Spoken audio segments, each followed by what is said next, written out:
Market गुरु में आपका स्वागत है। हम बात करेंगे फॉरेक्स ट्रेड के बारे में कि फॉरेक्स ट्रेड क्या होती है एंड फॉरेक्स मार्केट क्या होता है।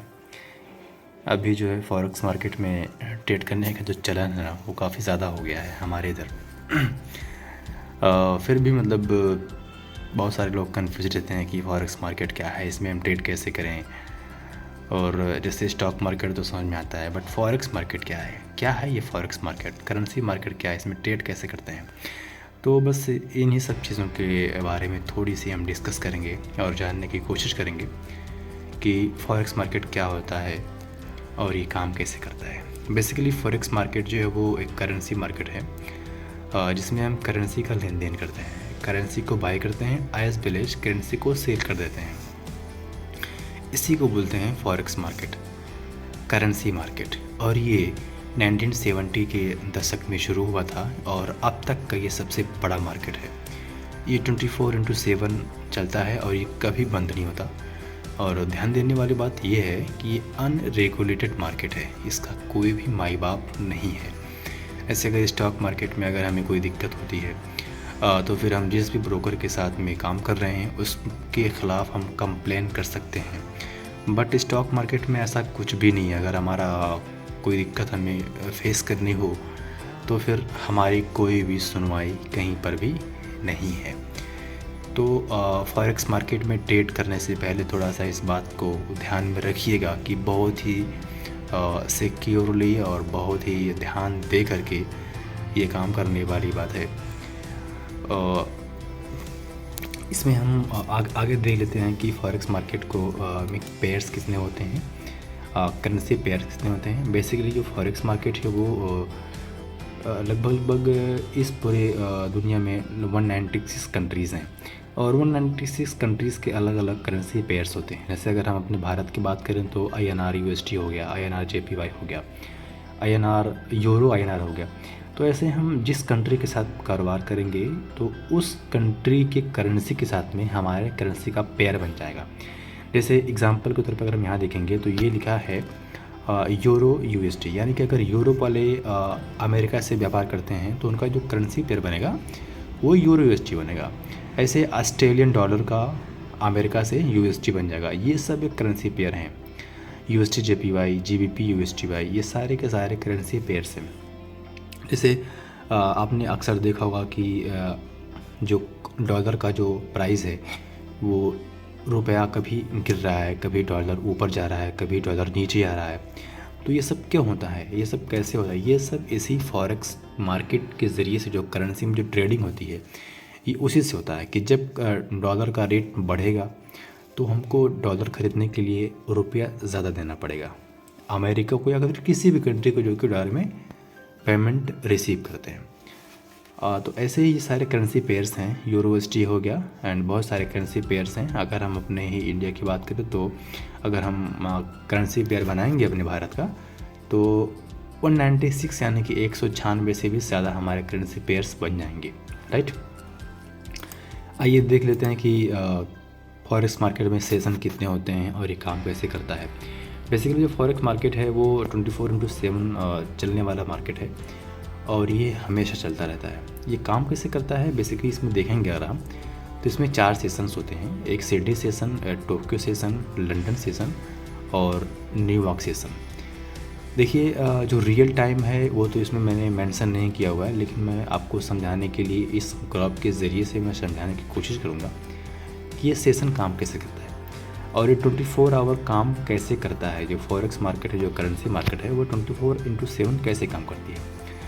और अगर मान लीजिए कि जो टोक्यो सेशन है, थोड़ा सा मैं आपको और समझाता हूँ कि ये देखिए ये पूरे दुनिया का ग्लोब है, ये पूरा ग्लोब है।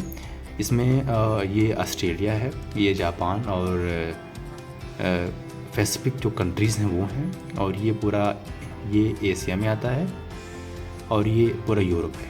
अगर ध्यान से देखेंगे तो ये देखिए ये लंदन का सारा कंट्री इधर ही है और ये तुर्की वगैरह भी है और ये स्विट्ज़रलैंड, बहुत सारे कंट्री इधर है और इसको हम बोलते हैं अमेरिका।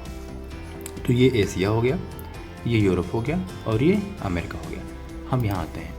अब देखिए जो सिडनी सेशन है, सिडनी सेशन का मतलब सिडनी किधर है? सिडनी ऑस्ट्रेलिया में है और ये ऑस्ट्रेलिया की राजधानी है सिडनी। तो सबसे पहले ये सेशन शुरू होता है, सबसे पहले ये सेशन शुरू होता है और इसका अगर हम टाइम मान लेते हैं 10 बजे से लेकर के 7 बजे तक। अगर ये रात को 10 बजे से लेकर के, अगर ये सुबह के 10 बजे से लेकर के रात के 7 बजे तक शुरू होता है, या फिर अगर हम मानते हैं कि ये शाम को शुरू होता है सुबह के 10 बजे तक, अगर 10 बजे से लेकर के 7 बजे तक चलता है सिडनी सेशन, अगर आप यहाँ देखेंगे ये सेशन 10 बजे लेकर के 10 AM से लेकर के 7 PM तक का ये चलता है, राइट। अब जैसे ही ये मार्केट, अब कुछ समय के बाद में क्या होता है कि 2 घंटे के बाद में टोक्यो सेशन भी शुरू हो जाता है। टोक्यो सेशन बोले तो जापान का सेशन, जापान आप जानते इधर ही है। ये सिडनी सेशन हो गया और ये टोक्यो सेशन हो गया। तो जैसे ही टोक्यो सेशन सिडनी सेशन शुरू होता है उसके 2 घंटे बाद ही टोक्यो सेशन शुरू हो जाता है।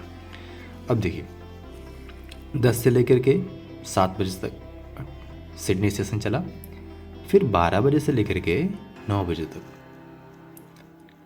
टोक्यो सेशन चला। इसमें एक चीज़ आप देखें कि जैसे ही सिडनी सेशन शुरू होने वाला ख़त्म होने वाला होता है उसके 4-5 घंटे पहले ही टोक्यो सेशन शुरू हो जाता है। अब टोक्यो सेशन 12 से लेकर के 9 तक चलता है। अब जैसे ही टोक्यो सेशन ख़त्म होने वाला होता है उसके 1 घंटे पहले ही लंदन सेशन शुरू हो जाता है। यहाँ देखेंगे मैप में आप, तो 8 बजे से लेकर के 5 बजे तक लंदन सेशन चलता है, राइट। तो अब देखेंगे आप कि 10 से लेकर के 5 तक यानी कि मार्केट कभी बंद ही नहीं हुई, मार्केट चलती रही। इसमें लोग ट्रेडिंग करते ही रहे, करेंसी में ट्रेडिंग करते ही रहे। यहाँ देखेंगे कि 1 बजे से लेकर के रात के 9 बजे तक मार्केट जो चला वो न्यूयॉर्क सेशन का था, राइट। 8 से लेकर के 5 तक लंदन सेशन शुरू हुआ, 1 से लेकर के 9 तक न्यूयॉर्क सेशन शुरू हुआ। अब जैसे ही न्यूयॉर्क सेशन बंद होगा, यानी कि 1 से लेकर के 9 तक जैसे ही न्यूयॉर्क सेशन बंद होगा, उसकी जैसे बंद होगा तुरंत ही सिडनी सेशन शुरू हो जाएगा, राइट। अगर हम ग्लोब की बात करेंगे, इसको आप गोला करेंगे तो ये शुरू हुआ, इसके बाद ये शुरू हुआ, फिर ये शुरू हुआ, फिर ये शुरू हुआ, फिर जैसे ही ख़त्म हुआ तुरंत ये शुरू हो गया, राइट। इस तरह से जो हमारी मार्केट है, जो हमारा फॉरेक्स का मार्केट है वो 24/7 चलता रहता है। आगे की जो बात है जिसमें हम टेक्निकल एनालिसिस करने वाले हैं कि हम फॉरेक्स मार्केट में कैसे ट्रेड करेंगे, उसमें हम प्राइस का जो अप डाउन, जो प्राइस लेवल है, डिमांड सप्लाई है, प्राइस एक्शन है, ये सब इसका पूरा एक कंप्लीट कोर्स मैं आपको देने वाला हूँ। इसी सीरीज में दूंगा मार्केट गुरु चैनल में ही। और आगे चल कर के हम टेक्निकल एनालिसिस करेंगे और इसके बारे में जानेंगे कि टेक्निकल एनालिसिस क्या होती है। इसमें एक्चुअली में बहुत ही इम्पोर्टेंट रोल अदा करता है टेक्निकल एनालिसिस, जिसमें हम प्राइसेस का अंदाज़ा लगाते हैं कि ऊपर जा रहा है कि नीचे जा रहा है। तो इसको हम अगले वीडियो में डिस्कस करेंगे। अभी के लिए इतना ही, थैंक यू।